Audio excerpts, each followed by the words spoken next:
Assalomu alaykum, Kamina Jaforovich. Sizlar bilan milliy sertifikatga tayyorgarlik bepul darslarida birgamiz. Demak, shartlarimiz oddiy. Kanalga obuna bo'lib, videoga like bosib, yaqinlarga ulashib, komment o'z fikrlaringizni qoldirsangiz bo'ldi. Bu videoni fevral oyida sertifikat olish kerak bo'lgan do'stlaringizga, yaqinlaringizga yuboring. Biz siz uchun harakatdamiz. Demak, boshladik. Demak, do'stlar, bizda birinchi savol geometriyaga doir. Xo'p, demak, bizga tomoni, demak, ABC bo'lgan muntazam uchburchak berilgan va uni tomoni uzunligi 18 sm ga teng. Mana bu ko'k sohani, ya'ni bo'yalgan sohani yuzini topishimiz kerak. Demak, S bo'yalgan soha. Xo'p, yaxshi, nima qilishimiz kerak? Avvalo bizga mana bu doirani va kichkina uchta doirani yuzalari kerak bo'ladi. Mana shu uchburchakning yuzidan to'liq ayirib tashlashimiz uchun. Xo'p, ana endi do'stlar, mana bu endi chizmada o'xshamagandir, lekin aslida uchta doira bir xil yuzaga ega doira. Xo'p, demak qarang, nima qilishimiz kerak? Birinchi navbatda biz mana shu katta doirani radiusini topib olamiz. Ya'ni bizga mana kichkina, ya'ni mana bu yerda kichikroq qilib chizamiz. Muntazam uchburchak berilgan. Biz shuni ichki chizilgan, demak, doira radiusini topishimiz kerak. Biz bilamizki, ichki chizilgan doirani radiusini formulasi, demak, A taqsimda 2 ildiz osti 3 ga teng bo'ladi. Esingizdan chiqarmang, bu tayyor formula. Endi shunga biz 18 qo'yadigan bo'lsak, demak 18 mana ketdi. 18 2 ga bo'lamiz 9, demak 3 ga bo'lib yuborsak, ya'ni ildiz osti 3 ga bo'lib yuborsak, 3 ildiz osti 3 ga teng bo'lar ekan. Demak, e'tibor bering, mana bu radius 3 ildiz osti 3 ga teng. Endi bu muntazam uchburchak, mana shu asosini balandligi, medianasi hammasi bitta bo'ladi. Ya'ni asosi tenglikka bo'ladi. 9, 9 dan. Endi biz mana bu balandlikni topmoqchi bo'lsak, demak h teng bo'ladi 18 ning kvadratidan 9 ning kvadratini ayirib ildiz olamiz. Bu 9 ildiz osti 3 ga teng bo'ladi. 9 ildiz osti 3. Demak, e'tibor bering, mana bu to'liq uzunlik 9 ildiz osti 3 ga teng. Endi mana bu yerda bizda yana bitta kichkinagina doirachamiz bor. Doiracha. Mana bu yerda ham 3 ildiz osti 3 ga teng bo'ladi. Bizda demak to'liq katta doiramizda diametri 6 ildiz osti 3. Tepada bizda 3 ildiz osti 3 qolyapti. Endi ozgina o'xshashlikdan foydalanamiz. Ya'ni mana bu ham radius. Xo'p, bu 3 ildiz osti 3. Mana bu burchak 60 gradus bo'lsa, u ichidagi burchagimiz 30 gradus. Mana bu 30 gradus. Xo'p, bu yoqda qolyapti bizga 6 ildiz osti 3. To'g'rirog'i mana bu yerda ham bitta shunaqa shakl bor. Demak, endi mana bu yerda bunday shakl bo'lyapti. Bizda boshqa to'g'ri burchak, 3 burchak hosil bo'lyapti. Demak, mana 90. Mana bu qarang. Mana bu yerda o'xshashlikdan foydalanishimiz kerak. Mana bu 3 ildiz osti 3. Xo'p, mana bu x. Demak, mana bu yerda ham 2x va x. Xo'p. Mana bu demak bizda 60 gradus. Endi biz bilamiz, mana bu yerda 30 gradus bo'lsa, 30 gradus qarshisida ketib, gipotenuzani yarmiga teng. Demak, mana bu 2x ekan. Unda mana bu x 3 ildiz osti x. Demak, 9 ildiz osti 3 dan mana bu qismni 6 ildiz osti 3 ni olamiz. Bu 3 ildiz osti 3 ga teng bo'ladi. Va bu 3x ga teng, ya'ni bu yerda, bu yerda, bu yerda. 3x teng 3 ildiz osti 3 bo'lsa, x teng ildiz osti 3. X bu mana bu doirani radiusi. Demak, mana bu ildiz osti 3 ga teng ekan, bu ham ildiz osti 3 ga teng ekan va mana bu ham ildiz osti 3 ga teng ekan. Bu katta doiraning radiusi esa 3 ildiz osti 3. Bo'ldi. Endi mana shu doiralarning yuzlarini yig'indisini topishimiz kerak. Demak, katta doiraning yuzini yig'indisi, demak S1 desak, pi ko'paytirilgan R1 kvadrat. Xo'p, bu 27 bo'ladi, 27 pi bo'lar ekan. 27 pi. Endi mana bu yerda 3 ta bir xil doiracha, ya'ni S2 bo'ladi, 3 ko'paytirilgan pi R2 kvadrat. Ya'ni 3 ko'paytirilgan pi ildiz osti 3 ning kvadrati 3. Demak, 3 kare 3 9 pi ga teng bo'ladi. Ikkalasini qo'shib yuborsak, S3 deganimiz 27 pi plus 9 pi. Demak, 36 pi bo'lar ekan mana shu 4 ta doiraning yuzi. Endi S3 burchakni bilamiz. Buni ham tayyor formulasi bor. A kvadrat ildiz osti 3 taqsimda 4. A deganimiz bizda 18 bo'lsa, demak 18 ning kvadrati ildiz 3 taqsimda 4 bo'ladi. Bu hop 9 81 ildiz 3 ga teng bo'ladi. Bo'ldi. Bo'yalgan sohaning yuzini topishimiz uchun demak soha, ya'ni bo'yalgan soha uchburchakning yuzidan, ya'ni 81 ildiz 3 dan ayirishimiz kerak bo'ladi 36 pini.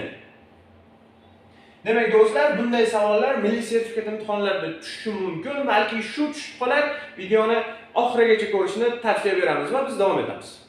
Ikkinchi savol, demak, ushbu funksiya berilgan, ildiz ostida 9 minus mana bu funksiya va buni aniqlanish sohasini topish kerak. Xo'p, aniqlanish soha nima degani? Qisqacha nazariy jihatdan gapirib o'tsak, demak, aniqlanish soha bu turli funksiyalarda turlicha bo'ladi. Ya'ni asl ma'nosi bu x ni, ya'ni funksiyadagi noma'lumni o'rniga qanaqa sonlarni qo'ysa bo'ladi yoki qanaqa sonlarni qo'yib bo'lmaydi degan shartni aniqlashtirib beradi. Demak, esingizdan chiqarmang. Endi hamma funksiyada har xil, misol uchun ratsional, ya'ni kasrli funksiyada har xil, ildiz osti funksiyada har xil, ya'ni demak, endi biz e'tibor beradigan bo'lsak, bu funksiyamiz, ya'ni irratsional, ya'ni ildiz ostida qatnashyapti. Demak, buni biz bilamiz, ildizning ichida manfiy qiymatli ifodalar bo'lmasligi uchun bu ifodani quyidagicha yozamiz. Ya'ni 9 minus 4x minus 22 taqsimda x minus 5 ning kvadrati 0 dan katta yoki teng. Endi e'tibor bering, bu yerda kvadrat turibdi va 9 ham nimaningdir kvadrati, ya'ni 3 ning kvadrati.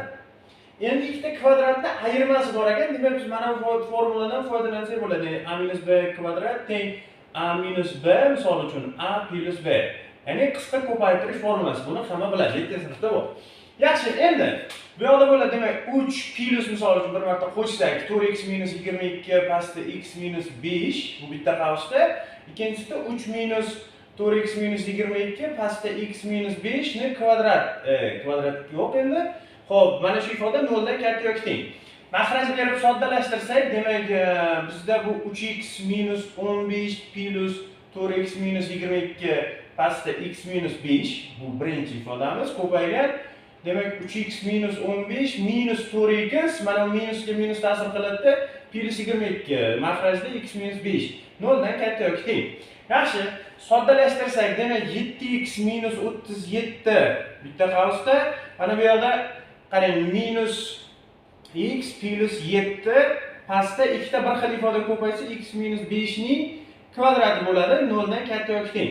Endi mana minusga bo'lib yuborsak, 7x minus 37 ko'paygan x minus 7 pastda x minus 5 ning kvadrati 0 dan kichkina yoki teng. Endi 0 dan kichkina yoki teng degani bilamiz, bu manfiy qiymat degani. Mana bu yerda kvadrat bor, buni ishorasi doim musbat. Demak, buni biz tashlab ketamiz va mahrajda bo'lgani uchun bu tashlab ketayotgan ifodamiz yozib qo'yamiz mana bu yerga. X minus 5 teng emas 0 ga. Suratda bo'lganda teng bo'lgani uchun 0 ga teng dedik va bundan x teng emas 5 ga degan ifodani hosil qilamiz. Mabodo javoblarimiz ichida 5 kirib qolsa, buni olmaymiz lekin. Xo'p, bizda ikkita ifoda qoldi. Demak, ikkalasini demak, oraliqlar usulidan foydalanamiz. Bu yoqda 37 taqsimda 7, bu yoqda 7. Xo'p, musbat, manfiy, musbat. Bizga manfiy qiymat, ya'ni mana bu oraliq kerak. Bu oralig'imiz 37 taqsimda 7 yu 7 oraliq. Ikkalasi ham to'rtburchak qavsda. Va mana bu son 5 dan katta. Shuning uchun 5 ga hech qanaqa aloqasi yo'q. Demak, bizni funksiyamizning aniqlanish sohasi 37 taqsim 7 dan toki 7 gacha ekan. Davom etamiz. Demak do'stlar, bizda 3-misol, ya'ni sistema ko'proq tushadi milliy sertifikatga. Demak, sistemani yeching shartimiz yaxshi. Irratsional, ya'ni belgilash kiritsak, bizda sal yengilroq bo'ladi. Ya'ni qanday belgilaymiz? Ildiz osti x deb a ni belgilab olsak, misol ildiz osti y ni b deb belgilab olsak, bizda osonroq ifoda bo'ladi. Ya'ni qanday?